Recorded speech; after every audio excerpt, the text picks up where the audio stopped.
Okay, so welcome to Wifed Up. I am Saved Bay.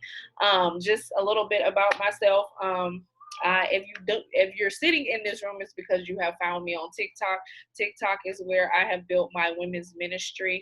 Um, my pain and heartache and is now ministry to women. Um, the reason I created Wifed Up is because I recently got married in the past 6 months.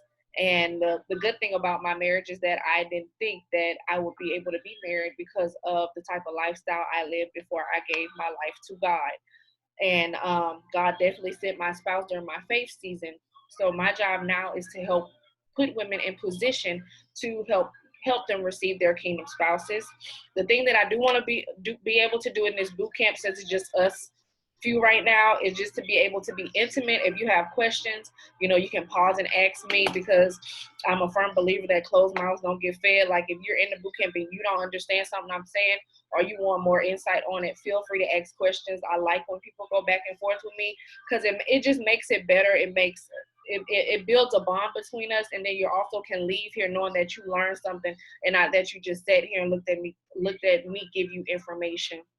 I do want to start my day off. Well, for I just want to walk you through my day today. Today um, was a hectic day, and I think um, if you're spiritual like I am, today was hectic because the enemy was busy today. I just got home. Nothing today went as planned. I wasn't even supposed to be gone as long as I was. Everything that could have went wrong today, but that's okay. That's okay. I said, God, I'm not gonna let it get the best of me, because I wanted to cancel, but I was like, no, I'm gonna stick to what I need to do, because as closer and closer I get to ministering to women and helping women, it's almost like the devil just bombarded my day. But I'm not gonna give him glory. You know, I have my PowerPoint together, I have my notes together. It's not going to be all over the place. I'm focused on helping you guys. Just a little bit about my story. I was born in the church. I just want to say that in the church that I was in, I did not learn how to be a wife. I come from a very religious family. And when I say religious, religious is not good. And the reason I'm giving you background is to know my testimony, to know me. Um, Religious background. Dad was a deacon. I was in church Sunday to Sunday.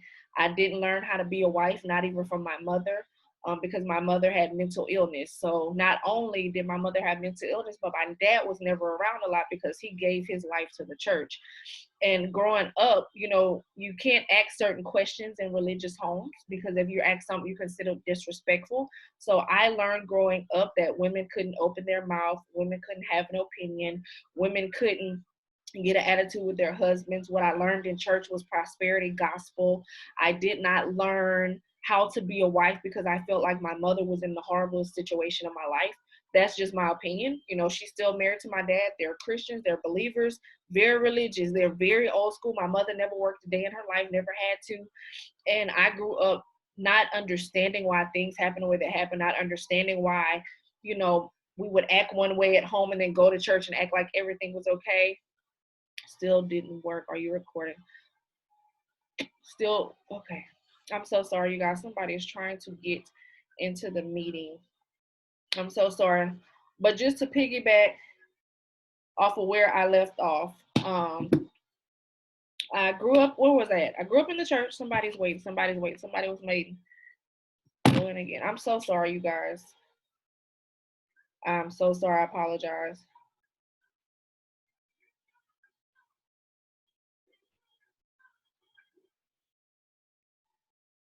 Are y'all still there with me? I'm so sorry. I'm so sorry. I'm so sorry. Okay, okay, okay. Thank you. I'm reading the comments because they're popping up. It's different with a Mac. Um, so anyway, growing up in the church, pretty much to piggyback, I grew up in the church, religious family. Anything you do wrong, you go into hell. Women's place was to be quiet, shut up, be pretty, cook, clean, have babies. That's where I came from. I came from church, prosperity gospel. I didn't learn about soul ties. I didn't learn how to be a wife from church, because half the stuff I was seeing, pastors, deacons cheating on their wives. Like, it was just a lot of fakeness to me growing up. So if you grow up in a religious church, a Baptist church, and you see certain things as a child, it kind of shifts it almost makes you want to run away from God. So when I turned 18, I ran away from God. right? I ran away from God because I didn't understand God. I ran away from God because I didn't really have a true relationship with him, even though I was in church Monday through Sunday. Um, and the reason I'm saying that is because your childhood has a major impact on the type of relationships you're going to encounter after you leave your parents' house, right? So if I'm leaving my parents' house not knowing what true love is, not knowing how to love, viewing my mother as just a doormat because they were completely old school, right? So I'm viewing her as a doormat. I'm thinking, I don't want to be married. Like my daddy's controlling. I don't want to be. I don't want to be my mom. So if you can relate to me in the comments, just drop how you felt. Um, I'm about to send this email. 1 second. Just drop to me if you ever grew up seeing your grandmother or somebody just not being the goalpost for you to want to be a wife because you just couldn't understand why. You know what I'm saying? Why are they like that? Why do they not take up for themselves? Why are they quiet? Why are they okay? Now I see the chat. My family is mostly single women. That says a lot. Ooh, that can also be connected to generational curse as well. That can also be connected to a generational curse. I am sending this email right quick. Copy link. I'm so sorry. I sent out emails today, but the devil's not gonna stop this testimony. The devil's not gonna stop me from helping y'all. Just give me 1 second.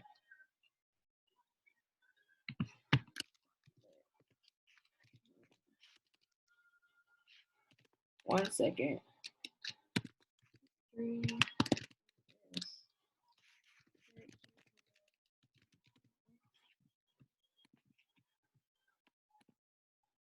All right, I'm back. Can y'all see me? Can y'all still see me or hear me? Yes, ma'am. She said, I'm going to break it. Yes, you will. Yes, you will break it. So, anywho, first relationship I got in, the reason I'm walking y'all down the timeline is because it's no possible way that I could have got to the wife part, and you might be able to relate. Left out the house when I was 18. The reason I left the house because my parents were strict, right? My dad was strict. I never dated anybody, never did any of that stuff, right? Left the house, got with somebody 10 years older than me. So mind you, I'm 18, I'm leaving the house, jumped into a relationship with anybody that was willing to show me attention, anybody that was willing to flash money to buy something for me or get my nails done or get my hair done.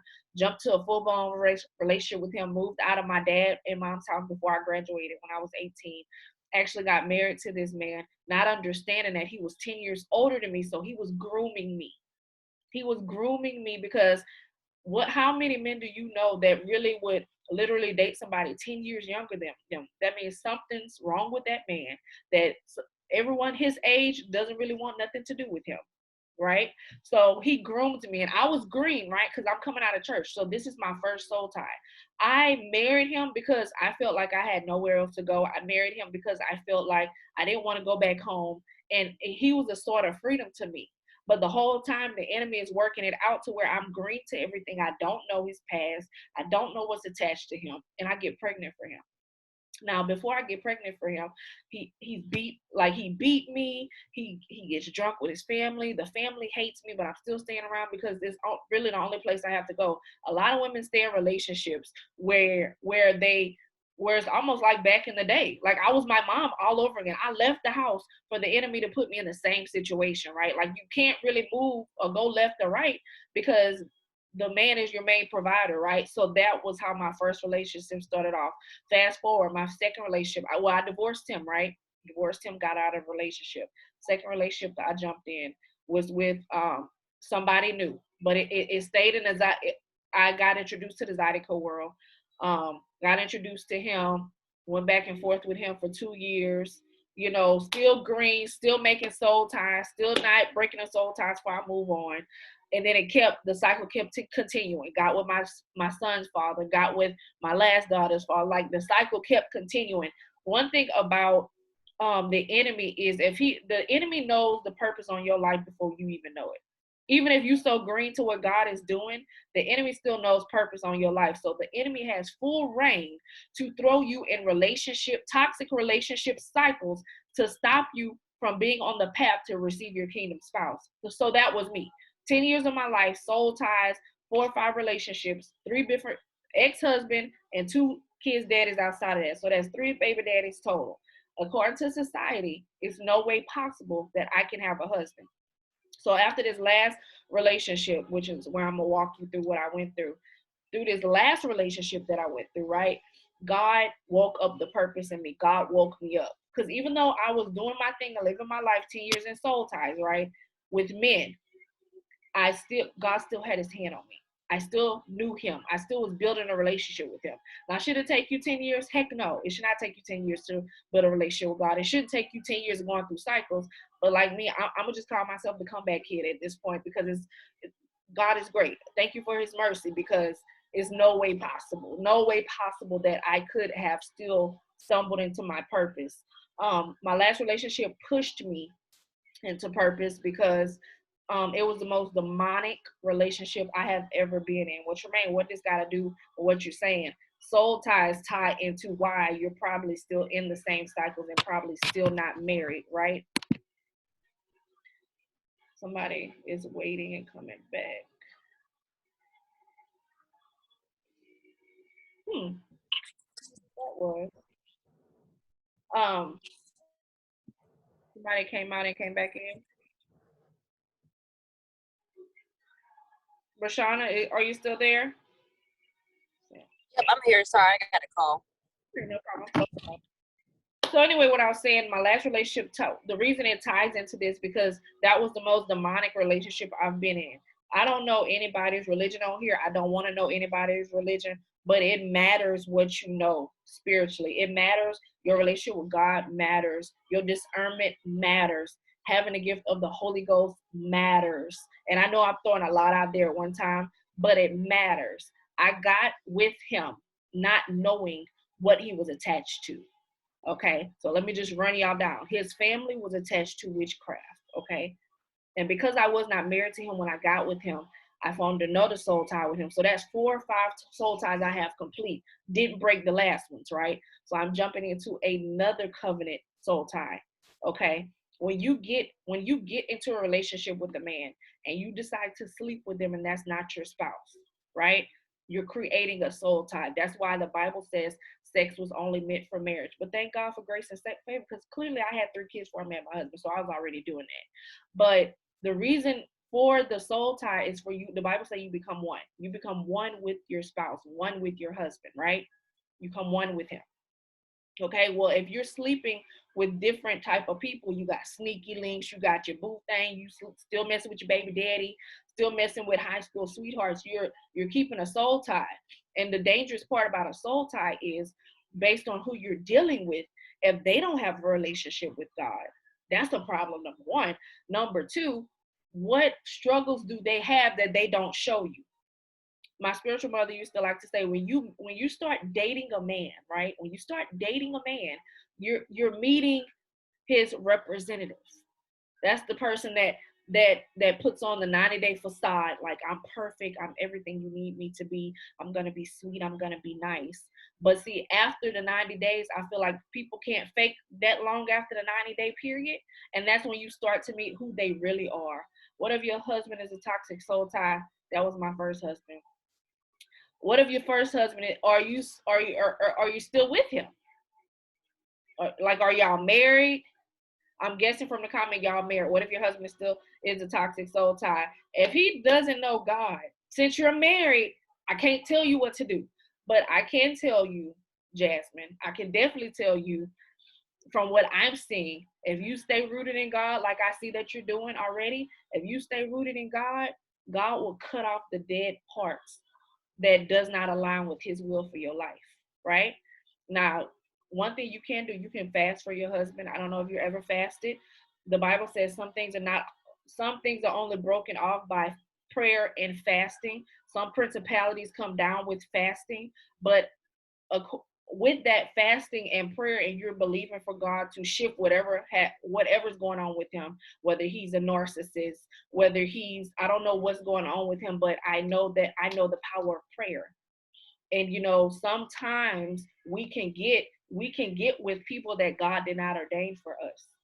And see, when God doesn't ordain, a particular spouse for us is confusion, is hell, is toxicity, it's drama. You want to know when God puts a connection together, you're gonna have peace. Okay, now don't mistake peace with the everyday things. Life happens, right? People. I'll get angry. My husband get angry. But we'll still have respect for each other, not to disrespect each other. I'm not saying that you're gonna have peace throughout the whole relationship. Definitely didn't ordain. He doesn't believe in God. Oh Lord, sis, you need to go ask God on strategies to exit if that's God's will for your life. I will never tell nobody to leave their spouse, but what I will say is if they don't have a want to believe in God, if they don't want to believe in God, if they don't want to make a decision to do better, if they don't want to make a decision to change, you need to run, because at the end of the day, who is he leading you to? And it's not just for husbands that wasn't ordained for us. This is for men in general, men that we date in general. Where is he leading you? Because you should not be with no man that you got to lead to church, lead to God, introduce to. That's not how that works. That's not gonna work. That's not gonna work. That's not gonna work. He didn't ordain it. It's not gonna work. If he didn't ordain it, it's still hope. God, I still believe that God has grace and mercy for people. Now, if you have sat down and talked to him and had conversations with him, or said, hey, just try Jesus, just try this, and sometimes maybe you don't even need to say nothing, because if you don't believe in God, you don't know what spirits he's operating in, to be honest, and that's kind of dangerous. So I would definitely go to God for strategy on what you need to do. You definitely need to talk to your pastors about it. And if you don't have pastors, you definitely need to talk to a spiritual mentor, somebody that's in the church, somebody that's grounded and rooted, somebody that's married, somebody that's gonna steer you right in this direction concerning your spouse that does not believe in God. I hope that answered your question, Jasmine. Back to what I was going through. The last relationship I had, I really felt like God was telling me that's it, right? He was telling me that's it. Like, if you don't get it together, I'm done with you. I'm not chasing you no more. I'm gonna just let you stay out in these disobedient streets, and I'm not gonna cover you, and I'm gonna let the devil take your mind. Literally, God sent somebody to tell me after this relationship, if you did not exit the relationship, if you stayed to fight the relationship, I was going to allow the enemy to take your mind. Okay? Now, mind y'all, I said I had a mother. I have a mother with mental illness, but now she's set free from that. Thank God. But when God told me that, that brought back to my mind, that's a generational curse. That's a generational curse, because number one, that's disobedience. So, because I always try to figure out, why was my mom mental? See, sometimes when we are disobedient to God's will concerning us, when it comes to spouses or people that we just entertain, the consequence of that can be losing your mind. The consequence of that can be outside of God's will. The consequences can be God take his protection off of you. The consequences can be that spouse go kill you if they toxic and they drug addicts or whatever spirits they're operating in. Because let me make y'all understand this relationship I got out of.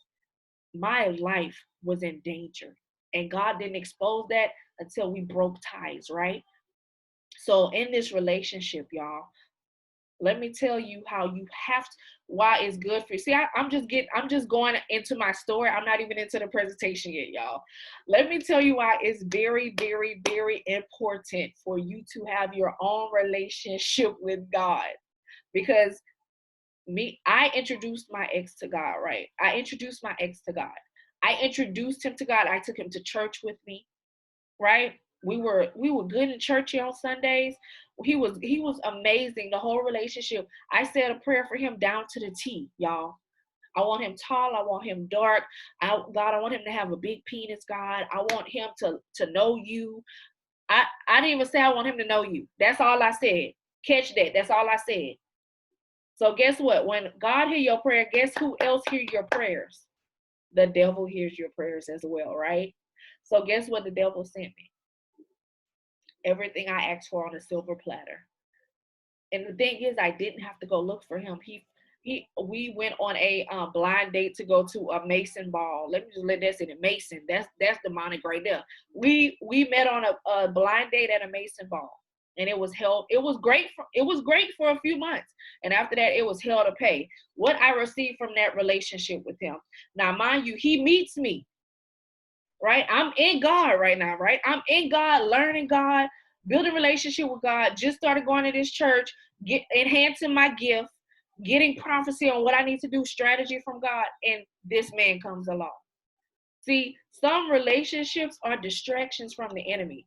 Some relationships are demonic attacks. That was a hell of a demonic attack, y'all.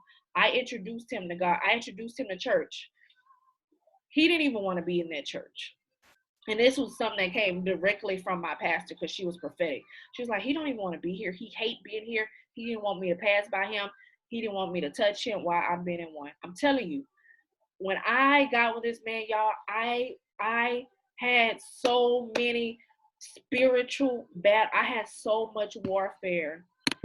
I had so much warfare concerning him. I was trying to admit her in a meeting, and it just like it swiped off.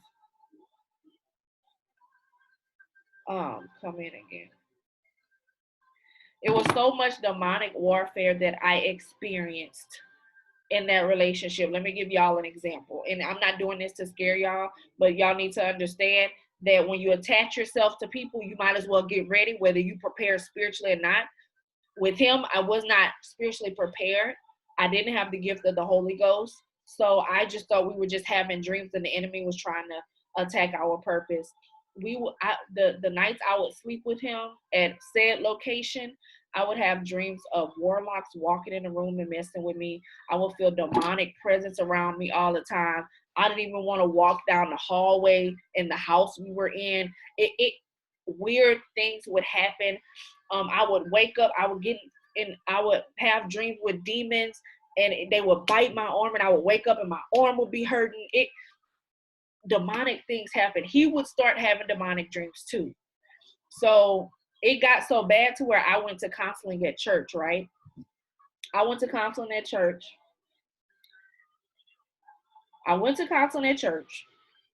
and the pastor told me, she said, she went to prayer, deep intercession before we, went into me and her's meet. And she was like, I see a woman with glasses. And she said, and she's a witch. And I don't know who she is. I know who she described, but my pastor had never seen her, right? I know exactly who she described, but my pastor never seen her. I said, okay. I say, that's who this is. I said, okay, a witch. My pastor say, don't go back to that house. What y'all think I did? What y'all think I did? I went back to that house. Continued to go back to that house. God showed me things that happened at that house. I don't want to say that because this involves somebody else's child, but God allowed me to see some demonic things happen, right? To where babies were sacrificed. And I was too green to understand what was happening because the person that my pastor described in the dream spoke a word over the baby, and the baby died the next day. So that's what I was dealing with. Now, mind you, in my mind, I'm like, that okay, cool. It ain't, she a witch, possibly. And then me and him start going into deep conversation, and I'm talking. I'm like, you ever been in the witchcraft or things like that, sorcery stuff?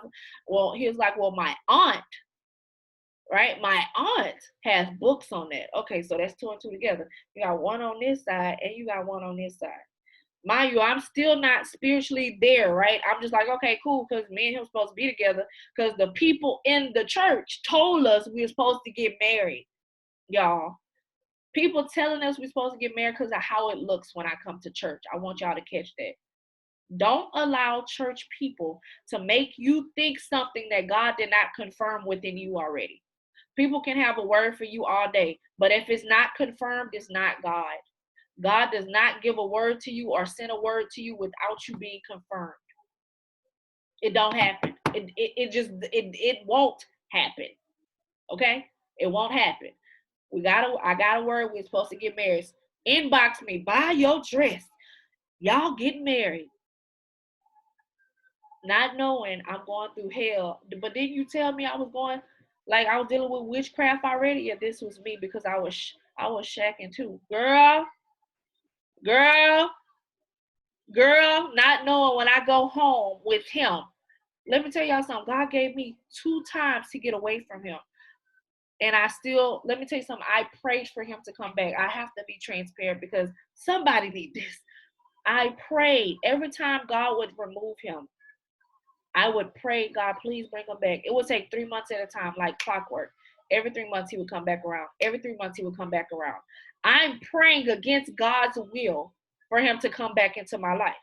So when you start praying against God's will and you keep getting on God's nerves about something that you know not good for you, but you want it because it feels good in the moment, because I felt like couldn't do better than him, because I felt like nobody else was going to want me, because I felt like we were ordained to be together because of what the church told me, I kept praying. So God said, okay, sis, that's what you want? I'm going to go ahead on. I'm going to send him back. I'm going to send him back to you because that's what you want. Now, when he come back and he hurt you and he disrespect you and he put his hands on you and he call you all types of B's and all types of H's and don't talk to you and use you and take your money and blame you for everything, don't come to me crying. I didn't care, right? I didn't care. That's how low my self-esteem was. That's how low I thought of myself, right? Because your self-esteem will show the type of, just by the type of man you choose. That's where your self-esteem lies, in the man you choose. And he was lower than low, y'all. I got out of that relationship. Glory be to God. I had a baby with him. After I had that baby, it was horrible. Do you hear me? It was horrible. But mind you, right? I had the baby. I had Callie. His other 2 kids before that died. Right? That was sacrifices. I don't care what nobody tell me. I know in my knowing, because of what I seen with my eyes and what I heard being spoken over certain things, and kids would come, I feel like his 2 children were sacrifices. So the whole pregnancy, I literally had to get people to believe God with me, because I was like, my child is going to, unalive. I'm gonna say that because I don't even want to speak that in the atmosphere. I was so scared that something was gonna happen to her. I was so scared that I was gonna lose the baby. I was scared because I was like, all these kids around here just dropping like flies. So I don't want nothing to happen to my child. This was me and my child father. He came back this last time and showed out. Stop giving them access. That's how the enemy gets you. The enemy, as long as they have access to you, they still have a hold on you, which means the soul tie is still in full effect, right? So when the soul tie is in full effect, any spirit attached to him has absolute right to you. See, people don't know, it goes deeper than just breaking it. It goes deeper. Let me tell y'all what I attach myself to, then I'm going to get to my introduction for white stuff. I attach myself to the spirit of poverty. I attach myself to the spirit of perversion. I attach myself to the spirit of anger. I attach myself to the spirit of infirmity. I attach myself to at least 4 different spirits that I can think. My money went funny when I got with him.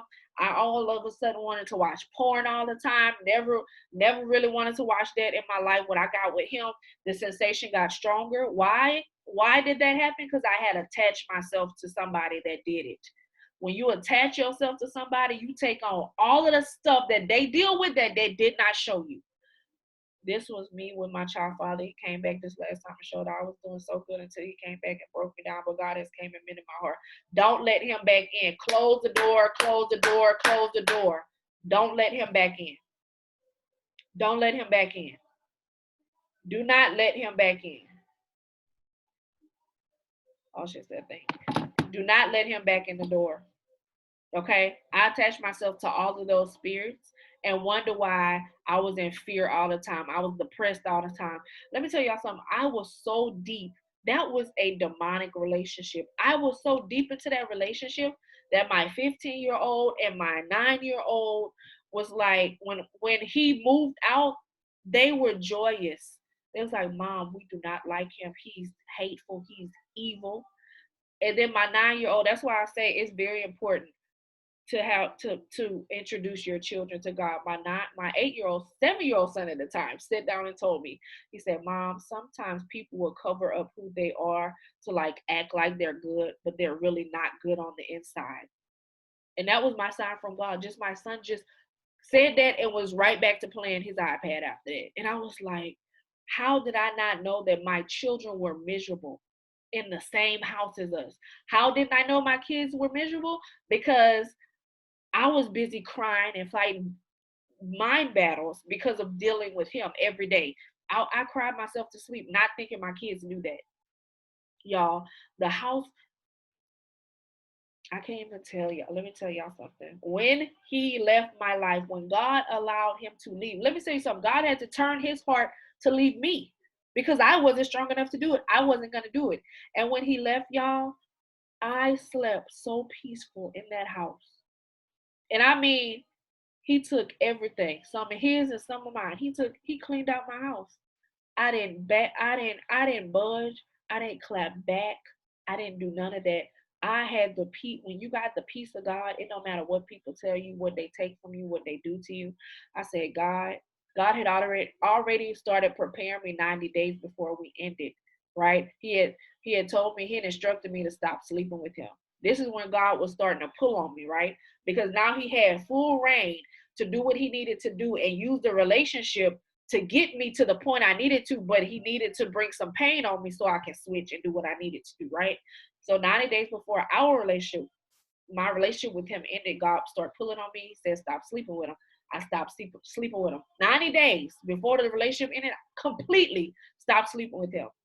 That was also a way to get my spiritual eyes open to what was going on. So I stopped sleeping with him, started worshiping more. It was times he would walk in the house and walk clean over me. I would be laying on the floor in worship, music on loud, snotting all over the carpet, just seeking God. And he would come in, get what he got to get, and leave. I did that. I worshiped. I prayed every day. At some point my flesh would get the best of me and I'd be like, we need to do better. We need to get along. I don't want you to leave. But then it just started getting to where I don't even care if you leave at this point. I was really concerned because I felt like I couldn't pay bills without him. But it wasn't that I couldn't pay bills without him because I had a great job, a government job. It was that he had planted seeds in my head that I can't do nothing without him. I can't pay bills without him. I can't live without him. I can't function without him. He had put that in my mind. So when he left, I was kind of in a panic, but I was at peace. And then when I tell y'all, God worked it out to where everything got paid in the house. I wasn't behind on no bills, not on my own bills, not on my truck, no insurance, I wasn't behind on nothing. God had made it to where we didn't miss a beat in that house. And I was tithing. You know what I'm saying? God had made it to where I had saved $5,000 within those 4 months because God knew what was going to happen, right? See, his plan was to leave me and think that I wasn't going to have no money. That was his plan, but for whatever reason, I had started putting up money. I would get random checks in the mail, $2,000 checks in the mail. I would just get checks. It's like almost God was equipping me for what was to come, right? So when it finally happened, right, he left the house, God exposed everything. He exposed everything. He exposed how my life was in danger. God exposed how he wanted to pay somebody to kill me. Yeah, pay somebody to kill me, to take me out of here and leave 3 kids on this earth. God had released everything. Let me tell you something.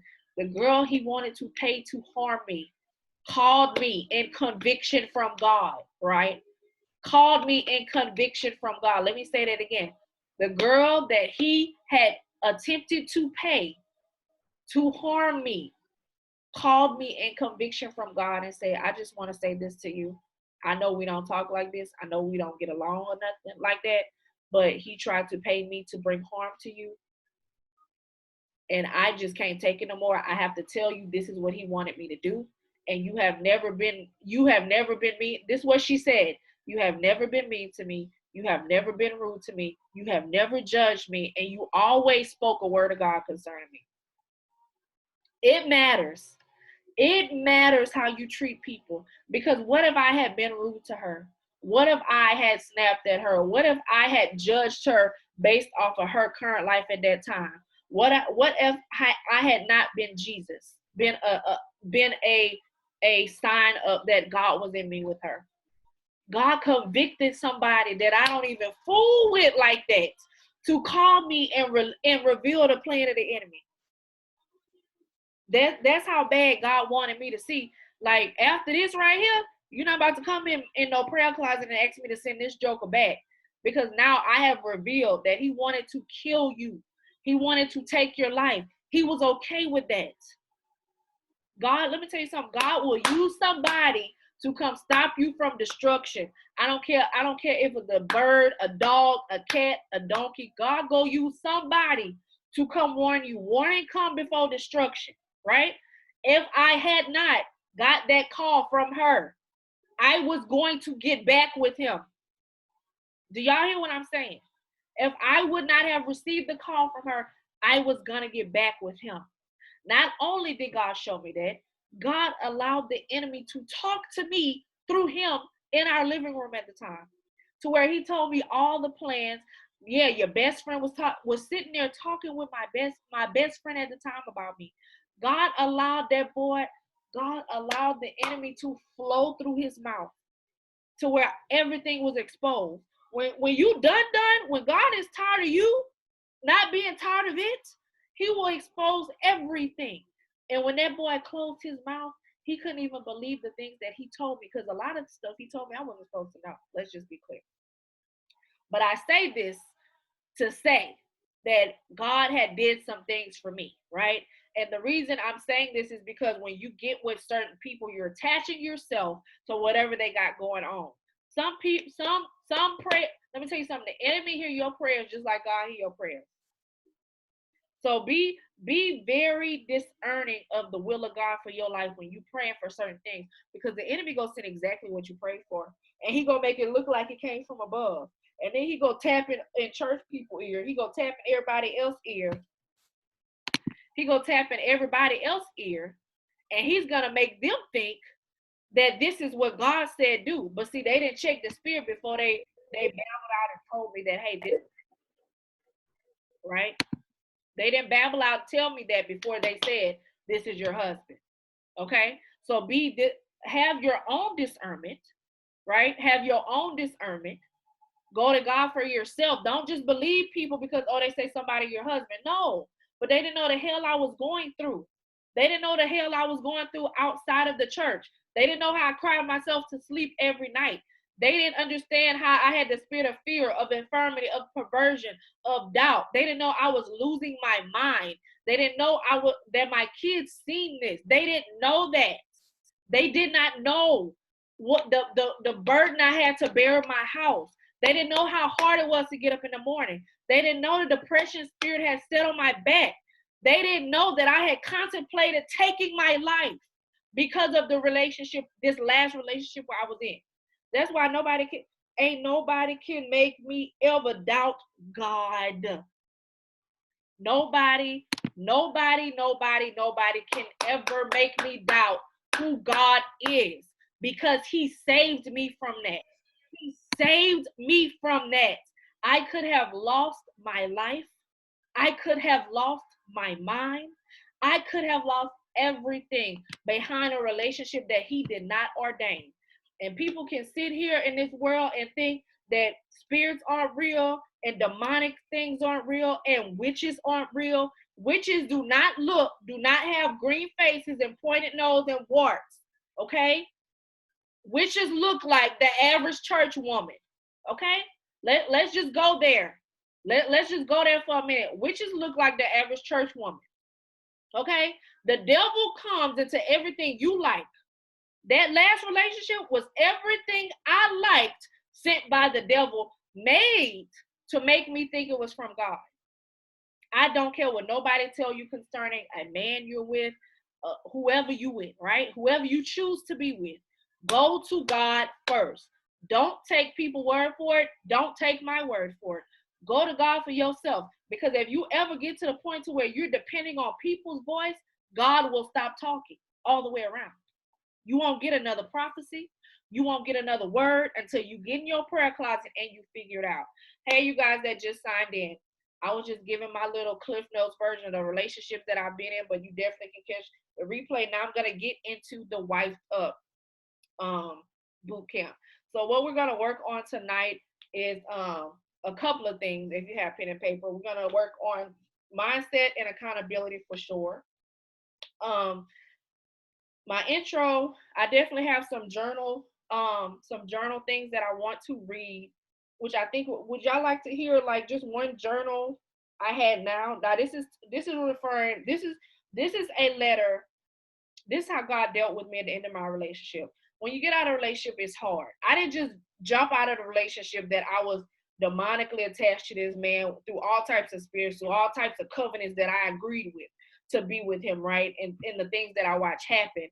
But God allowed me to get over him by seeking him, by worshiping, by praying.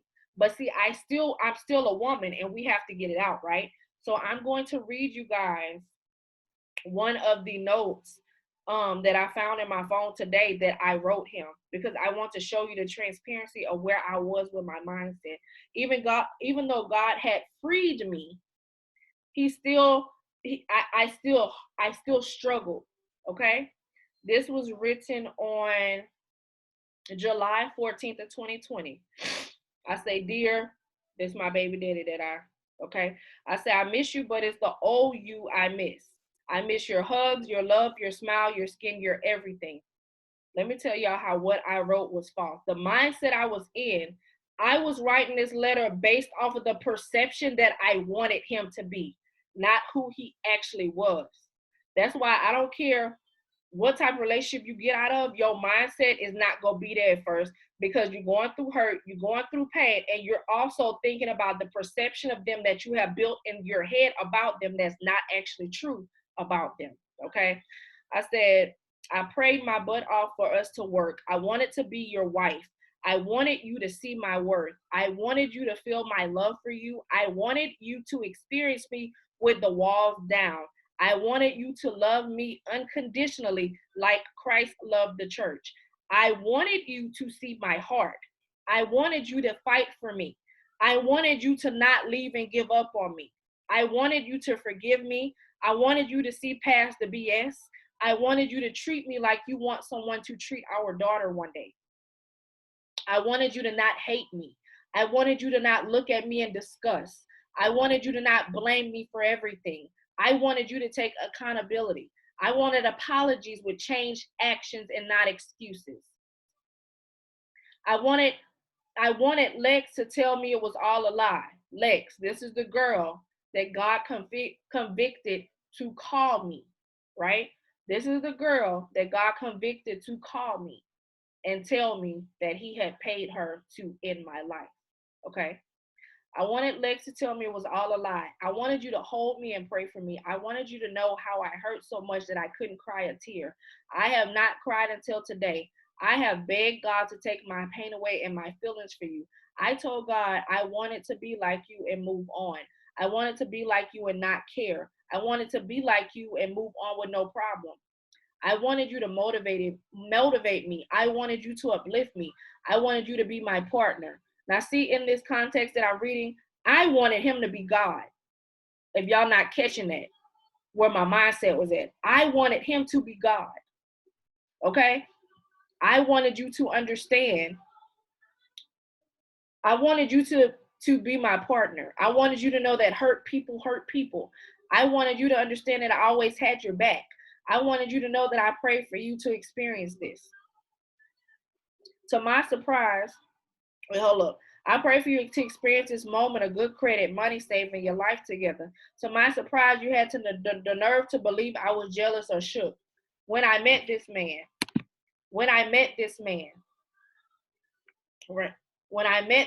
okay, he had nothing. When I met my child's father, he was on a bicycle with no job. I built this man up when he was making 30 some dollars an hour. I just want to put that out there. This is why I wrote what I wrote in this letter at the time. Okay. You will never know how much I prayed and prayed. You will never know the love I had for you. You will never understand the pain I felt all the time you left and I prayed until you came back only to hurt me again. Right? God allowed him to leave 3 times, like I was telling you, 3 times, right? He allowed him to leave 3 times, and I prayed him back. God did not send him back because I prayed. God sent him back to show me that that's not what he wanted for me. God kept sending him back to let me understand that, baby, this right here is a lesson, and you're gonna learn it, or you just gonna keep repeating it. Okay? Only to open old wounds, only to tear me down, only to make me feel worthless, only to discredit me and want to be right. Why? Why all of this? What was the point? Why not love me? Only God knows. Even when everything that happened, I still wish you the best and happiness. I want you to be a good dad to our daughter. I want you to prosper in all that you do. One day I will look back and hopefully laugh at the process. The reason I decided to read this letter, now mind you, God put this letter in my notes because I was going through my notes and I was like, when the heck did I write this? The mindset I had writing that, right? This is July 2020. He left in Aprilish. Yeah, February, March. Right? So my mindset in July, this is 2 months outside of it. I'm still bad. The enemy is still putting things in my mind to make me think like this not gonna work. Like you can't do it by yourself. You still need him. He's not like, what are people gonna say? When you get out of a breakup, the first thing you need to do. See, I didn't go into the soul tie part yet because I still wanted to be with him, right? I still wanted to be with him. So the enemy planted things in my mind to make me think. The enemy will make you think that when you leave somebody that God didn't ordain for you, that you made the biggest mistake in your life, that nothing will ever go right again because you no longer have them in your life. That's what the enemy made me think. Amanda Pierce. 1 second, you guys. She emailed me. Somebody else is trying to get in the meeting. Do y'all have any questions or comments on the letter I just read? Just wrote. Have y'all ever been in a relationship to where you kept allowing somebody to come back? And just for the people that signed on, we're being very transparent. You know, I like when people talk back. I like when people answer questions because I don't want you to leave this not knowing something that you may have a question. No questions are stupid. No questions are ignorant. Like, you're here to learn. You're here to heal. You heal to be set in a place to where you can receive your kingdom spouse. Hello, this meeting started right now. I tried to enter the passporting. Yes. So I don't know how to get her in the meeting, but I'm gonna try to re-forward it to her. 1 second, you guys. Somebody said yes. Jesus said that yes. I don't know why I'm getting the comments late. So I want to jump into the wife stuff because remind you, because of how the Zoom was set up, I just did a Cliff Notes version of my story because for whatever reason the email said 9:30. It was really supposed to be 8:30 Central. So that's why I kind of prolonged it a little bit for everybody to be able to get into the meeting. To Amanda, 1 second. Amanda Perry. Okay. All right. So now we're about to get into Wifed Up. And this is being recorded. So if you don't want to be recorded, do not turn your picture on. So this was me. This was me when I started. My mouth, my attitude, my posture, everything was not God. Let me just say this. Even though I grew up in God, I was not always into God. I'm the girl that popped off at the mouth. I didn't respect men. You ain't about to talk to me crazy. Like, this is during me being with him, before it and after. Even right before I met my husband, when God literally like shifted my attitude and showed me how to be humble. He actually had mercy on me. I was a girl that pop off at the mouth. What I notice about most Black women is that we're so independent to where we don't really take criticism the right way when it comes to men. We're just so strong-minded and strong-willed and independent to where if we get hurt multiple times, like, you're not about to play with us. So even if you're a good guy that come along, we still gonna have our walls up because we we're not about to play with you. Like, we played with that joker back then, but now it's a different party. So anything you say, if I don't like it, I'm either going off, I'm leaving you, or I'm blocking you, right? That was me. That was me. Okay, so what is a wife? What is y'all definition of wife? For me, wife is character. Wife is a mindset. Wife is how you carry yourself as a woman before you meet your husband. Wife is integrity. Wife is your heart posture. Wife is peace to your husband. Wife is a helpmeet to your man. Wife is how you handle situations in maturity. That's my definition of wife, right? When a lot of people glorify the wedding day. They glorify, oh, my wedding gotta be popping, my makeup I gotta be beat for the gods. I gotta have all these people, all these bridesmaids, and only 2 out of 10 you got in your wedding is your only real friend that you can call if something go wrong with you and him for them to pray for you. But we're not gonna get to that. Everybody glorifies about the wedding day. I want to be married. I want to be a wife. I want to flash the ring. And you're like, people don't understand that it's a mindset that you have to prepare for. It's a humbling that you have to prepare for. It's good to have the wedding day, but after the wedding day, do you have a good enough relationship with God to know when to close your mouth? Do you have a good enough relationship with God to know how to speak life into your husband, how to pray for him, how to cover him? Before God sent my husband into my life, in the days he was preparing me, he was showing me how to pray for my husband, how to cover my husband. I would write letters to God. I don't know how y'all talk to God. Sometimes I pray to God. Sometimes I write letters to him in my journal.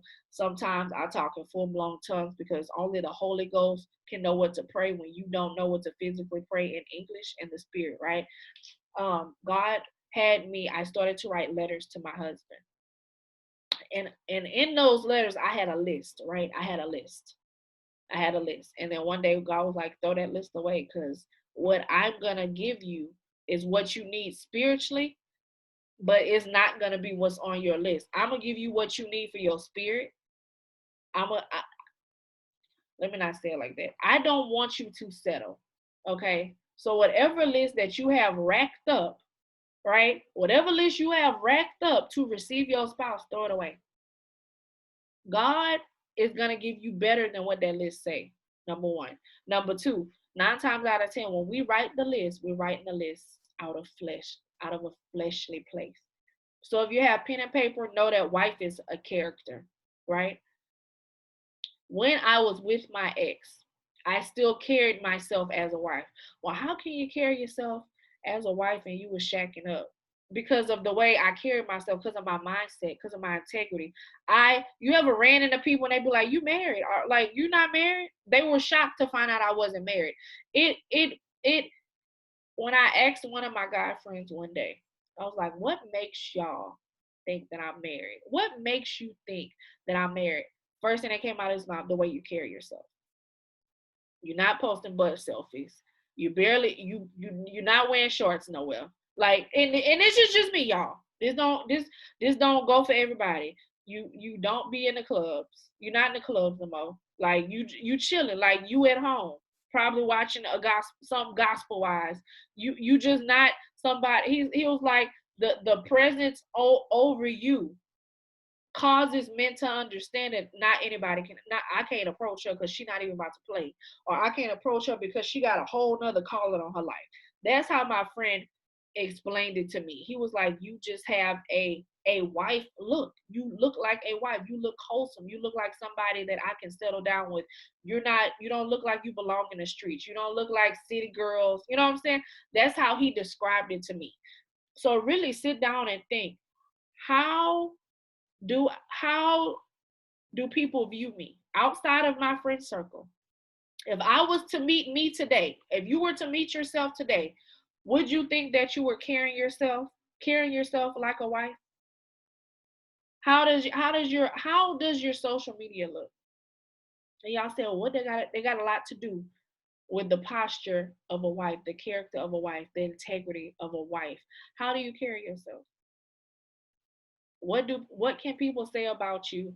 I'm not talking about people that hate on you, just don't like you. What can people say about you outside of your circle? What will men pass you up? Pass by you and see. Do you have a level of maturity? Do you speak with authority? Right? How do you handle a situation when it comes to how will you handle a situation when it comes to an argument with a man? Right? How do you handle arguments with your ex? And I really can't use that as an example, because I will say this. All the relationships I was in, my mouth was detrimental, right? My mouth enhanced speeded up the breakup process, right? If y'all know what I mean. My mouth, right? God had to take me through a season where he bridled my tongue. And when I say he bridled my tongue, to where he wouldn't allow me to clap back and say nothing crazy to nobody. That means he allowed everybody to get attitudes with me. He allowed everybody to cuss me out. And it's still happening to this day. He allows my ex will text me, cuss me out, mad because I'm married now, upset, rude, mean, hateful, cussing me, and I still don't say, like, I don't clap back. Because once you get to a posture to be in your comfort zone, knowing that your words have power, your mouth has power, that's when you're understanding the maturity and the authority that you have concerning your mouth. And if you're waiting for a kingdom spouse to come, I'll let my husband explain that part. When you want to become a wife, the first thing you have to work on outside of your mindset is your mouth and what comes out of your mouth. The Bible says what comes out of your mouth comes from the heart. So how is your heart? Is your heart full of bitterness? Is your heart full of anger? Is your heart full of unforgiveness? Is your heart full of I'm gonna cuss somebody out? Is your heart full of I wish somebody would tell me something? Is your heart he not about to talk to me? Like, what's in your heart? What's in your heart outside of mindset? Okay, we're gonna get to the mindset but the mindset shift. Okay, first things first, throw your expectations out the window. Okay, come out of the agreement that your relationship should be based on what social media looks like. Okay, and what I'm telling y'all and giving y'all is very simple, but people try to skip all over all the steps to this. Okay, I had a season to where God stopped, like he wouldn't even put no married couple, nothing couple came in front of me, because I used to be the girl that looked at, oh my God, Sierra and Russell, oh my God, Beyonce and Jay-Z, and just coveting other couples, thinking, oh my God, like I don't have nobody, like if it's not, because a lot of people not married now because they expect the man to come into their life, like Jay-Z, like all these rappers out here in these streets, like these basketball players, like these football players. Not all men are that. Some men are regular. Some men are work, and I'm not gonna say some men don't do that. Some men work in 9 to 5s.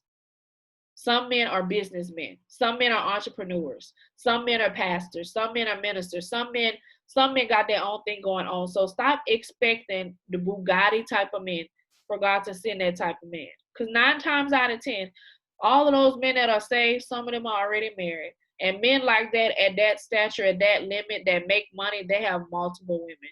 They're not worried about God. They don't serve God. So throw your list of expectations out the way. Don't look at social media and covet social media, okay? You're not Beyonce, you're not Sierra, you're not Riri, you're not Cardi, you're not none of them. You are who God called you to be. And God cannot bless you off of what he did for somebody else.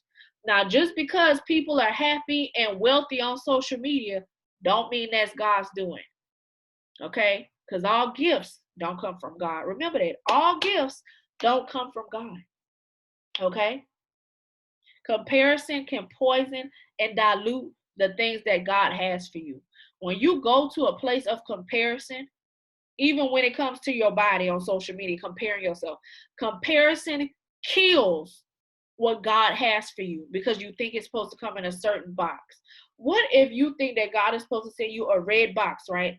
God is going to give me this because that's what I'm hoping for, because this red gift he's going to give me with a hot pink bow on it, it looks just like the women have on social media. That's what I'm expecting God to send, right? That's your expectation, that you want what social media looks like.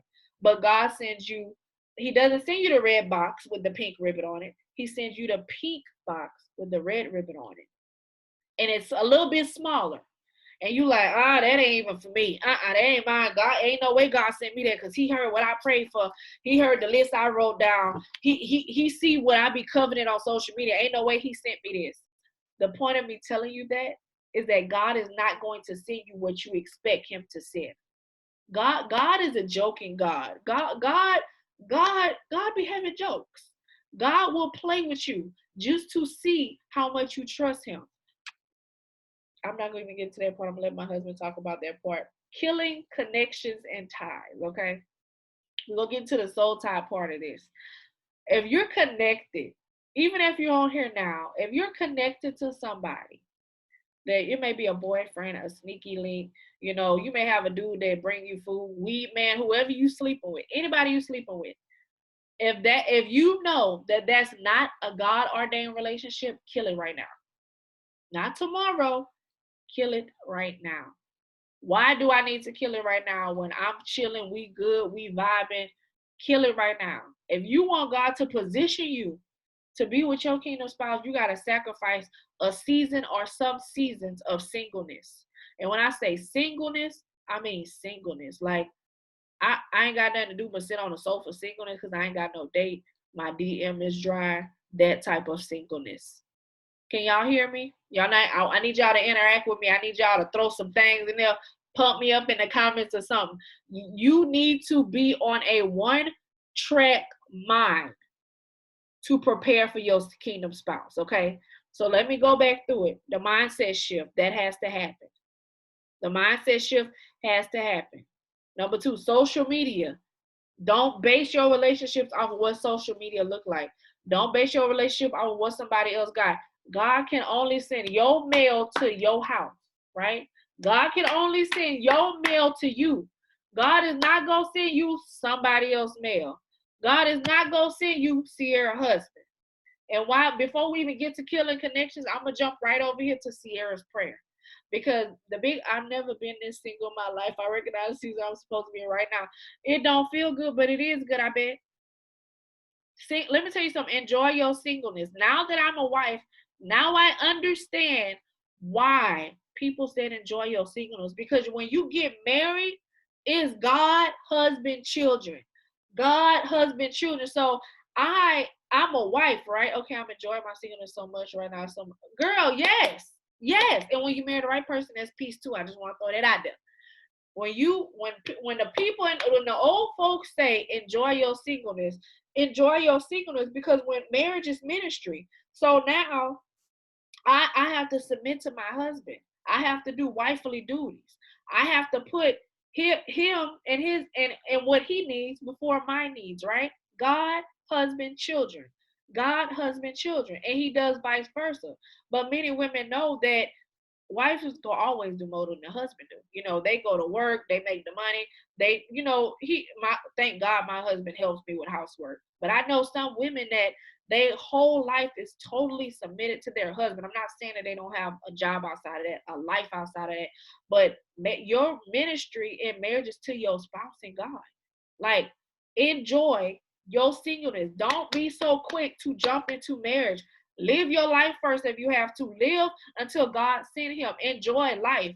I knew I was ready to be married, y'all, when I was able to go to the movies by myself, when I was able to go out to eat by myself, when I was able to go to functions and not be looking for no man, with friends, to go to friendly functions. Excuse me, my throat. When I was able to go to functions and not want to hook up with nobody and not want to give somebody my number, take somebody, when I didn't want to be soon, I knew I was ready when I got to a place where I was comfortable in my singleness with myself, just with myself, to where I had completely forgot about a husband.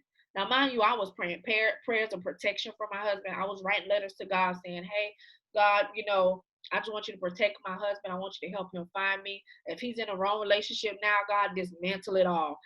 Push him, speedily send him to me. Now, mind you, during writing these letters for my husband, which I'm going to read one as soon as I find it, I was fasting. I was praying. I was worshiping. I was in a posture in God's will. I was giving God my time. I was allowing God to shift my mindset.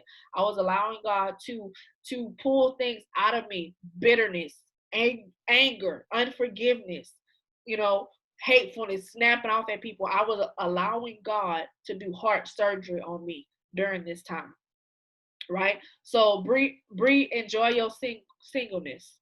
Shamitra, everybody enjoy y'all singleness, because when you get married, like, it's your husband, it's God and your husband, your husband need this, your husband need that. You got, you have to make sure he's straight. You have to have, all that other stuff. I ain't gonna say that, but you gotta, you gotta have sex. You gotta put it down. You gotta stay working out. You gotta make sure the house straight. Make sure he eat. You know, because outside of ministry, whether you marry a minister or not, like myself, you still have to make sure your husband is straight. Okay, I just enjoy time with me and my kids, and when they are with their dad, I'm enjoying time. That part by yourself. So I want to go to Sierra Prayer, because right now on the internet, Sierra Prayer seems to be this big new thing close to Jesus, and I don't know how I feel about it. But what I will say is, I was one of the people, before God gave me some revelations on some things, I was one of the women that was like, oh my God, Sierra and Russell, God, if you don't send me a husband like that, God, I don't want it. How foolish was I to not think that God wouldn't send me what I needed, worried about what Sierra had. Now, mind you, the prayers going around. See, everybody was into this thing. Sierra's prayer. I'm not saying Sierra's a bad person. I'm not saying Russell's a bad person. I don't know them. They seem like good people. But what made the light bulb go off for me with this whole thing about the prayer, people started to covet her prayer. That means people started to say, "Ooh, let me say her prayer, God go send it." Why are you saying somebody else's prayer? That's a form of witchcraft right there.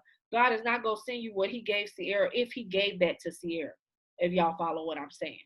Not only did her prayer come out on the internet, her prayer came out on Summer Walker's CD. So that's what sent the light bulb off, because Summer Walker is a witch. If you don't like it, I said it.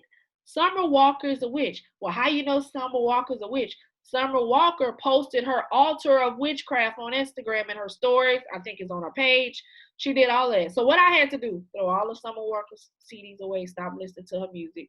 Because if you're saved, sanctified, Holy Ghost filled, you and Russell, why is your prayer on a witch CD? I'm going to leave that there. Stop coveting other people's prayer, okay? Sierra's prayer has been the highlight of single women's lives. A lot of women are coveting her prayer, thinking God will do for them exactly what he did for her. God can't bless you based off of somebody else's prayer. God can only bless you based off of your prayers and if it aligns with his will for your life. Just because you're praying to God for a certain type of husband, right? That does not mean he's going to give you exactly what you're praying for. When we pray, some of us go to God with selfishness. God, I want this amount of money. I want my husband to look like this. I want him to be this tall. I want him to have this type of business. I want him to drive that. That is all selfish. Did you think one time, if it's in your will, God, throw her prayer away. You're now coming into covenant with her prayer, and that's not of God. When you covenant somebody else's prayer, you already outside the will of God, because that's telling God, I don't trust you enough to send me my own spouse, the one that you ordained for me. So I'm a hope and pray that I can trick you into thinking that you go send me what Sierra has. I don't know who that was for. But let's go back. Let's go back to killing the connections and ties. This is back to sneaky links, okay? Now, this may be the hard part for somebody, okay? It's time to come out of soul ties with boyfriends, sneaky links, your juvies, your man, whoever you refer to. Now, if you believe who you're currently dating, right? I don't know, like Bree said she was single, Samitra said she was single, but if y'all dating and conversating with somebody, if you potentially believe that this can be somebody that God has ordained for you, I'm not telling you to stop talking to them, okay? This part is just for soul tie breaks.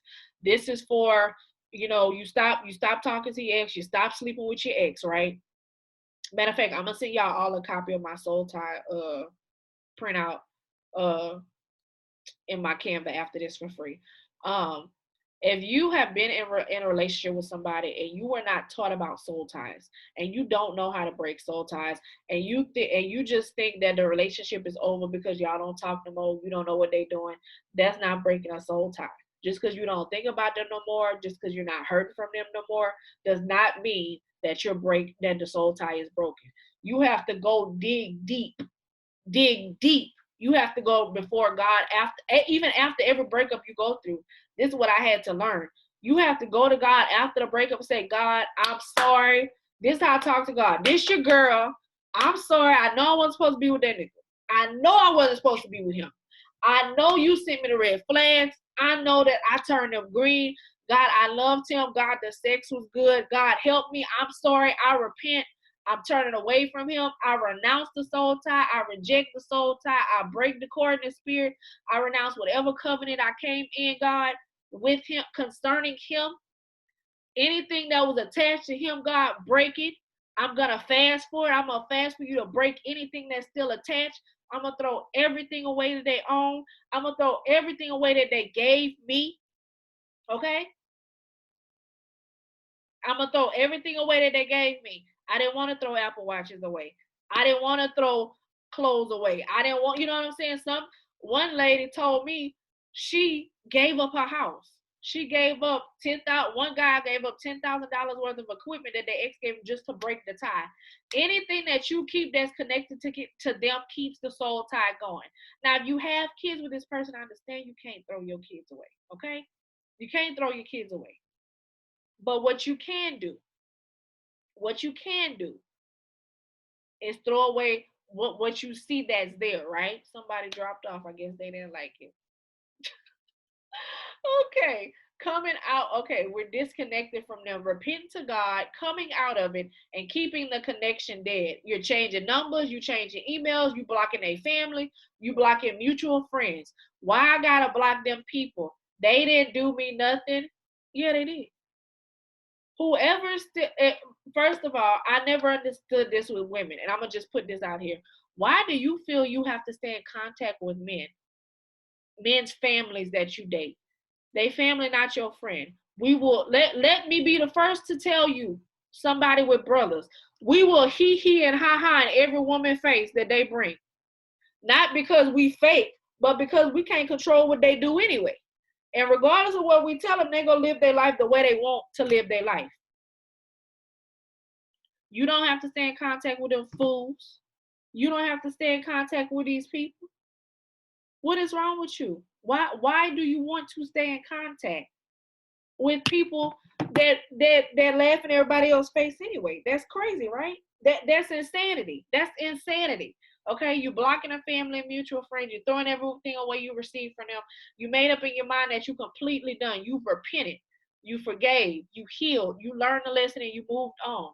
That one extra step on the road to preparing you and being and getting your kingdom spouse. Your mindset have to shift when you try to get in position for your kingdom spouse. Your mindset have to shift. You have to build a relationship with God. You have to go to God with as humbly as possible, childlike. The Bible said go to God like a child. You got to get some restoration verses. You got to start breaking some things off your life.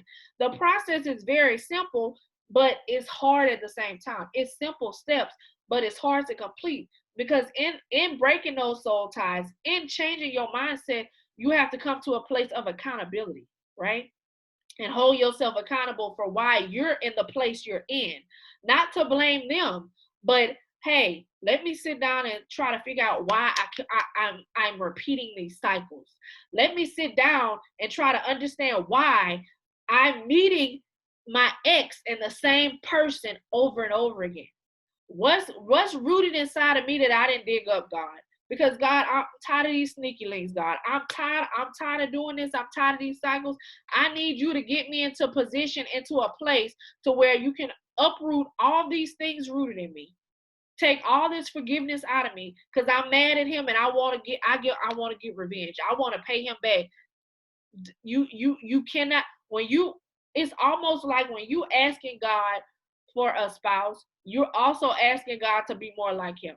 Because soon as God puts your kingdom spouse in your life, you almost have to live like Jesus to strive to be like Jesus. What do you mean when you say strive to be like Jesus? I can't pop off at the mouth with my husband because I respect the God on his life, right? I'm not gonna always agree with him, but I'm not gonna raise my voice at him. I'm not gonna talk to him stupid, and I'm not gonna get an attitude with him. Are you strong? See, you can't just click to that after you jump out of a relationship without process. You can't just click to I'm gonna submit to my husband. You can't just click to I'm gonna be a good wife. You can't just click to I'm gonna cover him in prayer and you don't have a prayer life. You can't just click to I'm gonna build him up and you ain't never built a man up in your life. And when I say build him up with words, build him up spiritually. See something on him and go into your closet and intercede for him. Intercede for his mind. Cover him daily. Pray over him daily. Do your wifely duties and cover the family, right? Because as a wife, it's your job. It's his job to lead the family, protect the family, right? Provide for the family. Go with the strategy God gave him. But it's your job as a wife to prayerly, like cover the family in prayer, cover him in prayer, cover the household in prayer. It's up to you as a wife to see things in the spirit that he can't see before it comes, to kill it then. Let's see, I'm jumping ahead. I'm sorry. Okay. Characteristics of a wife. Are you patient? Are you kind? Are you caring? Are you loving? Are you understanding? Are you an intercession? Are you praying? Or do you have a prayer life? Are you respectful? Are you a person of integrity? Integrity. Do you do the right thing when nobody's looking? Right? Do you do the right thing when nobody's looking? Can God entrust you with a husband? Can God send you the man that he ordained for you that already has relationship with you? Can God trust you with that man? Can God trust you not to bring the old baggage from your ex and the ex before that and the ex before that? Can God trust you to come into a marriage, a covenant, and do what you need to do? Because marriage is ministry, baby. There's nothing about being cute in the wedding day. Marriage is ministry. Marriage is covering him. Marriage is doing things to build the kingdom of God. That's marriage. I'm not saying marriage is not fun. I'm not saying that we don't go to we don't live our lives. But ultimately, if you read your Bible, I'm so sorry. Okay, I'm still not able to get in. Wait for you to send over the replay. Okay, I'm sorry. Marriage, per the Bible, marriage is ministry. Marriage is ministry. It's work for ministry. So you need to ask yourself, am I ready for ministry? Am I ready to completely change? Am I ready to let people go? Am I ready to stop playing around? Am I ready to get my mindset together? Am I ready to be a wife? Am I prepared? Do I know how to save? Can I turn a little into much? How am I with money? And if me and my husband get together, and I make more than him, or he makes more than me, who's gonna handle the money? Can I handle my own money? Have I saved something? Do I own a credit card? Are we able to build something together? You like this? These are serious questions, because save kingdom men don't mean stupid. And I'm not saying men are gonna be perfect. I'm not gonna say that God is not gonna send you somebody that's in the process of getting it together. Because truth be told, we all getting it together every day. Truth be told, a lot of people are living paycheck to paycheck. Truth be told, some people don't have savings.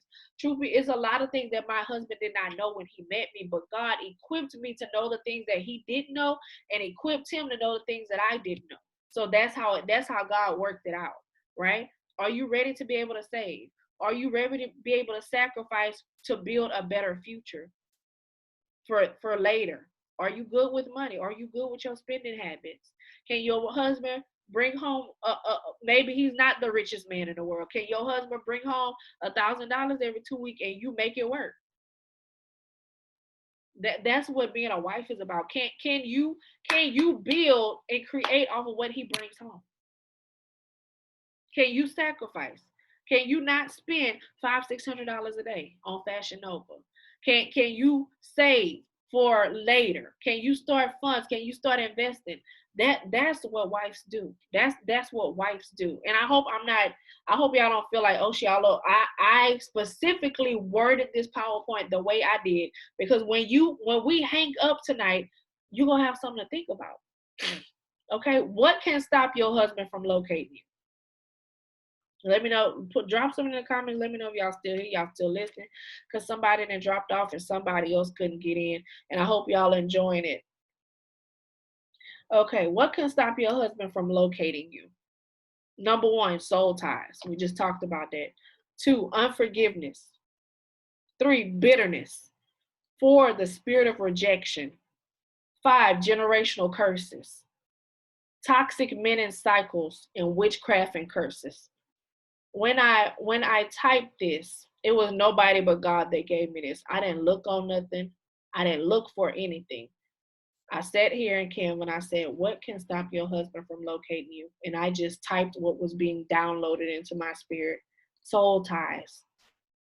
Some people, some people are married still in soul ties with somebody else because they didn't cut the cord, right?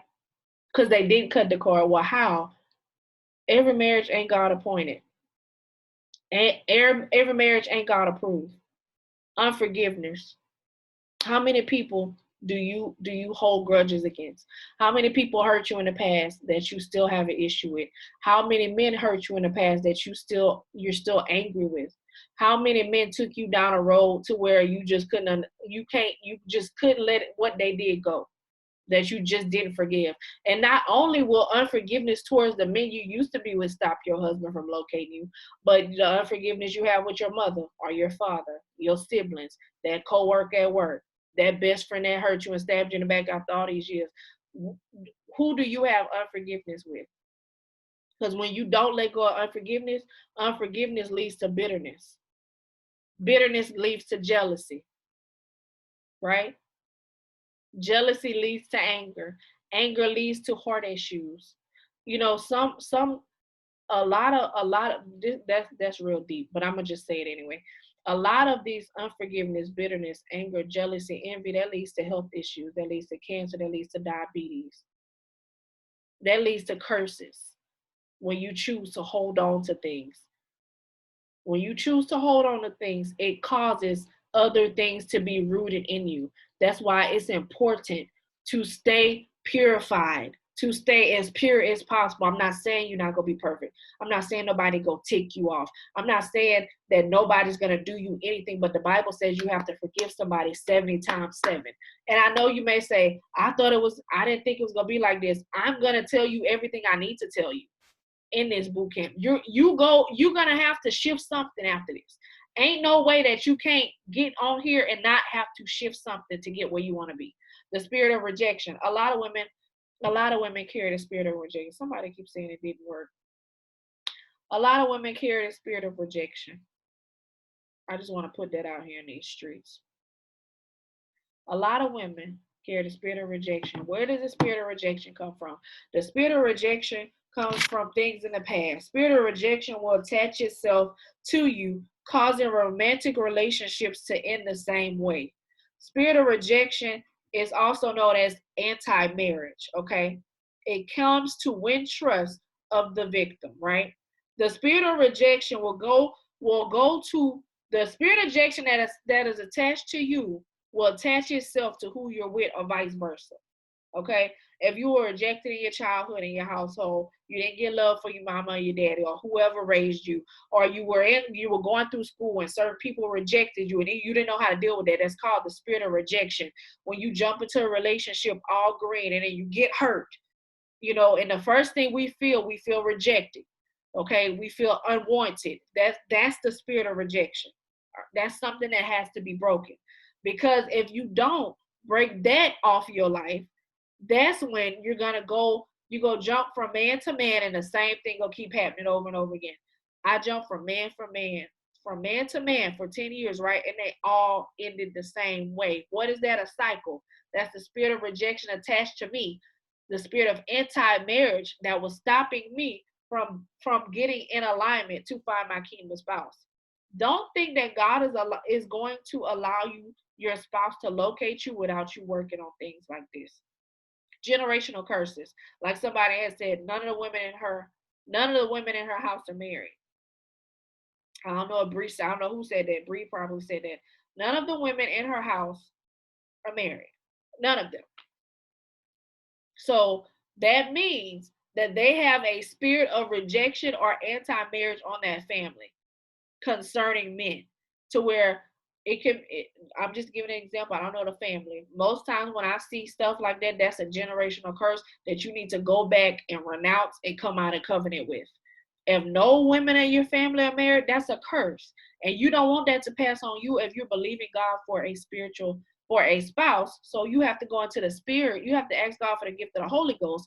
You got to pull up some verses and you got to get that broken. That's a whole nother line. I'm not about to go get to that. Toxic cycles with men. I mentioned that. Witchcraft and curses. I'm not gonna talk about that part because that can lead to a whole nother hour live. But I will say, just what she said, that was a curse. That's a generational curse. That's somebody down her bloodline that has came and covenanted for spiritually with something outside of God and sacrificed the generations of women behind them. Okay, when people tap into witchcraft and sorcery and all this other stuff, the universe sound bowls and stuff like that concerning your family, right? Are y'all still with me? When people tap into to curses, right? They cannot pick and choose what curses they open the bloodline to. So whoever comes in covenant with these curses down the bloodline after whatever they did, whatever pact they made, right? You it can't break it. Even if the people die on, even as a person that made the witchcraft covenant with somebody concerning the bloodline for something they wanted for themselves and they sacrificed everybody behind them, right? As far as nobody in the families getting married. So somebody in that generation came in covenant with a form of witchcraft and sacrificed all the women outside of that generation. Even when that person that did that dies, the covenant still stays in place. And it's up to you to break it. But see, the enemy will make you think that that's just something that happens in the family. Like everybody got diabetes in your family, everybody angry in your family, everybody drink in your family, everybody die at a certain age in your family, everybody go through this, like everybody get a divorce at a certain age, everybody got kids and no dad, like no baby dad in their life. That's generational curses. That's something that you have to work on. Okay, I talked about soul ties. If you didn't know the definition of generational curse, a stronghold of bondage passed from one generation to the next. Examples can be blood pressure, diabetes, cancer. Everyone dies at a certain age. No one graduates school. Women and family never get married. Poverty mindset. No one has money to pass down from generation to generation. Okay. Soul ties. Soul ties are a bond between two individuals. The soul's mind, will, and emotions of individuals not or joined together. Ungodly soul ties. Okay. Toxic cycles. You keep finding the same exact guy in different men. They all act the same way after a certain time span. They never commit. They all leave at the same time. That's more of a curse than a cycle, right? This comes from the spirit of rejection, which I just talked about. I'm just walking y'all back to what we went over tonight. The spirit of rejection can take root at any point in your life. It starts at childhood for some, from neglect from parents, peers of leadership, heartbreaks, mental or physical abuse. It can happen in adulthood with your first real heartbreak. It's very important to come out of covenant with the spirit of rejection and kill it before it takes root. Example of rejection says, "Oh Lord, I wonder how long this man gonna last. I don't want to go to this place because people want to accept me or like me. I don't want to mingle after church because I'm not a people person." That's how you know when you have the spirit of rejection on you. It's because your mind has come accustomed to being covenant with the spirit of rejection, and then your mind will tell you that they don't like me. They not gonna accept me. This man not gonna date me long. I wonder how this one go, how long this one lasts. I wonder how long she gonna plan on being my friend. I wonder how long they gonna keep smiling. He like that's the spirit of rejection. That's something that you need to um get root from. Okay, let me go back to see. I think I put some. Okay, generational curses. If you have pen and paper, ungodly soul ties is Genesis 34:2 and 3. Witchcraft, dealing with witchcraft is Galatians 3:1 and 4 and 17. Okay, we're gonna end with the spirit of comparison tonight. I'm just going back for what I talked about, spirit of comparison. You got to read Mark 4 to break down the scripture, okay? Read Mark 4, King James Version or the new English translation, okay? Shake yourself free from the memory of past experiences. The memories can keep you in bondage to remember hurt, rejection, and pain. Read Philippians 3 and 13, okay? Free yourself from unforgiveness and bitterness. Unforgiveness opens the door to tormenting spirits. Read Matthew 18. Free yourself from emotional pain and bondage. This comes from traumatic experiences. If y'all need me to repeat that again, I'm gonna say it again. Spirit of comparison, read Mark 4 to break down the scripture. Shake yourself free from the memory of the past. All right. The memories can keep you in bondage to remember hurt, rejection, and pain. Read Philippians 3 and 13. Free yourself from unforgiveness and bitterness. Unforgiveness opens the doors to tormenting spirits. Read Matthew 18. I'm not telling y'all something I didn't deal with. I dealt with rejection. I dealt with the spirit of comparison. I told y'all about the tormenting spirits in the beginning from my ex.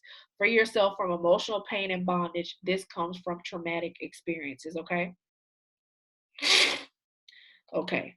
This is the summary of tonight. Because I'm going to have my husband jump on tomorrow because I done been on here a minute already. And if I get him on here right now, he going to talk for 2 hours. We wifed up summary for tonight. Accountability leads to healing. Healing leads to change. And your change going to lead to purpose. Let me say it again. Accountability leads to healing. Healing leads to change. And change leads to purpose. Now, Tremaine, you didn't really tell me how to be a wife. I gave you characteristics of a wife tonight. Right now, I'm giving you the characteristics. I'm having you question who you are as a woman tonight, right? I'm also telling you how to shift. I've also told you how to shift your mindset, right? How to shift your mindset, how to not be in comparison, how to deal with the things that you fight with mentally already before you even get with somebody. I've told you, I've broken down how to break soul ties with these people, what you need to do, that you need to go to God for yourself. It's not no quick fix to be in preparation. It's not no quick fix to be in process because God got to root everything that he don't think belong in you to make you as pure as possible for when you receive your kingdom spouse. Now, if you want to rush his process, do that. But when you rush his process, you be in marriages that you should not be in. Can I say one more time? Okay. Oh, the summary for tonight was accountability leads to healing. Healing leads to change. So just put accountability equals healing. Healing equals change. And change leads to purpose. Right? That was the form of what I went over. Accountability leads to healing. Healing leads to change. And change leads to purpose. So what did we learn tonight? Tonight, we're going to do some journal entries, okay? Tonight, this is homework. We're going to do some journal entries. You go write about how's your attitude. You go make whatever type of choice you need to make on a journal. How is my ask yourself, how is my attitude? How is my posture with God? How is my posture with people? Okay? You also go write, what is my personal definition of a wife? You're welcome. What is my personal definition of a wife? What do I need to do to shift my mindset? What do I need to do to get me out of the old way of thinking? That's what I want you to answer. What do I need to do to get myself out of the old way of thinking? Okay? Then after you do that, killing connections and ties, you go right down on a paper and you go, who needs to stay and who needs to go? Who do I need to cut off? Okay? Why do I need to cut them off? Who do I need to break connection with? If it's a man, if it's clearly this is for men. So if you talking to multiple men right now, who do I need to break ties with and how can I do it? What do I need to throw away? That's the part you seek God on. That's the part I can't answer. I can tell you how to break the soul tie. I can tell you how to break the connection. I can tell you how to renounce it, right? But ultimately, you still have to go to God to see for yourself anything extra you need to do concerning that person. Characteristics of a wife: patient, kind, caring, loving, humble, understanding, respectful, integrity. Okay? And let me go to this part. What can stop your husband from locating you? What can stop your husband from locating you? Soul ties, unforgiveness, bitterness, the spirit of rejection, generational curses, toxic cycles, and and witchcraft and curses. So tonight was night one. Okay. Tonight was not a fun night for some people, right? Tonight was not the fun night. Tonight was not the on night, right? But tonight was the night to shift your mindset, to shift your thinking. You know, the what I read, the journal page I read was to get you into a place to understand that I'm not just sitting here telling you, you know, I'm just making up anything. I was that girl that my mind wasn't right, my mouth wasn't right, my heart wasn't right. I was praising somebody that God didn't even send to me. I was coveting something that didn't belong to me. I stayed in and out of toxic cycles because I had the spirit of rejection on my life. I stayed in and out of relationships because I never sat down to listen to God. I was running from myself. I was running from accountability. Okay. So how do you prepare to be wifed up night number one? Everything I just gave you. That's how you prepare. And then tomorrow, my husband is going to tell you what men want, what kingdom men are looking for. And then my good friend, the purpose coach, she's going to come on and give you her testimony on her kingdom marriage and what they went through and where they are today. They're amazing people, amazing people, amazing people. They're both going to come on tomorrow night and tell you what men want, and she's going to tell her testimony. I'm also going to talk to you tomorrow night, and tomorrow's going to be fun because we're going to get down and gritty. We're going to get down and gritty, like what it takes to become a wife, what I need to do, how I need to get in position, what I need to, like, that's what tomorrow is going to be the fun night. This night, this is the night of preparation. This is the night to shift you a little bit. This is the night to make you question everything you've ever done up until now, to question every relationship you've been in. What soul tie did not break? What didn't I do? What did I learn? That's another question I want you to answer. What did you learn from your last relationship? What do you need to change based off your last couple of relationships? And of course, I want y'all responses tomorrow because I'm going to ask y'all. Everything I ask tonight, I'm going to ask y'all what y'all wrote down, what y'all said. Did you do your homework? This is your homework.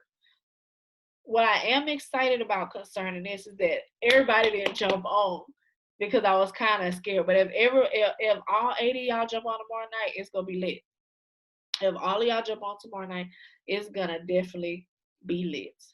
Okay, so we didn't went from 8:30 to 10. What 10:30? How long we been on here? I don't know how long we've been on here.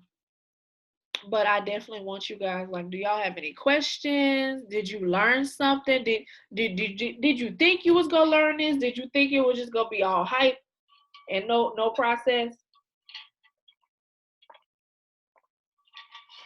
I hate that I won't be able to join tomorrow. Oh, a time conflict with my plans with my sister. Well, I'm getting on at 7. Well, I don't know how it's gonna send it. I don't know what time it's gonna say. I think I set it for 7 tomorrow Eastern Standard Time. So what time is that gonna be for you? But I'll have a replay. I'm doing a replay. Don't worry, I'm doing the replay. Don't you worry. Don't you worry. I definitely will do a replay. Jasmine, we gotta talk personally. So I hope you're at church Sunday. I just want to close out with a prayer. God, we thank you for this boot camp. God, I hope that something was said, a seed was planted in their hearts. I pray that a fire was ignited in them on tonight to make them want to shift, to make them want to change, to make them want to prepare to be with their kingdom spouse. God, I come against all plots, schemes, and plans of the enemy concerning them, God. I come against all mind battles after they got this information tonight to make them want to not remember it, or make them stop, or make them question it. God, I come against mind battles right now. I come against every spirit of torment. I come against against every ex from their past that's going to send a message just to do it. I come against that. I bind all plot, schemes, and plans of the enemy. I pray that you guys have an amazing night. I pray that you're able to sit down and answer these questions fully and wholeheartedly. I pray accountability. I pray the burden of accountability will sit on your shoulders for you to know what you need to do. I pray that God speaks to you in whatever way that he needs to get you to shift your mindset, to shift into purpose, to shift in accountability, to shift into healing, to shift your mindset to receive your kingdom spouse. And I pray that it's more of God and less of us. More of God and less of us. I hope you guys have an amazing night. May the blood go before you guys. I will see you guys tomorrow. It's going to be 7 o'clock Eastern Standard Time. I'm going to send out the link as soon as we hang up. Thank you for tuning in to day one of Wifed Up. I'll be there Sunday. Awesome. First night. Okay, cool. So I will be wifed up, go be lit tomorrow. Tonight, it was kind of, I had to slide on in there and tell you the truth. I had to slide on in there and make you do some work. I had to slide on in there and just let you know what was going on. We was mixing all the ingredients tonight. Tomorrow, we go bake the cake. Tomorrow, my husband is going to be on talking about what men want. And then one of my good friends, she's going to come on in and she's going to talk to you guys. I'm excited for you guys to hear her story. I'm excited about this whole thing. With everything, how it went, just trying to get on here and everything that happened today, I'll be able to join that 6th ring. Great. We starting at 7. Can't wait to see you tomorrow. Have y'all answers from y'all homework. Have y'all respond to this. It's going to be recorded. It's going to be sent out tomorrow with the second recording from tomorrow. So y'all have an amazing night. Love y'all. Bye.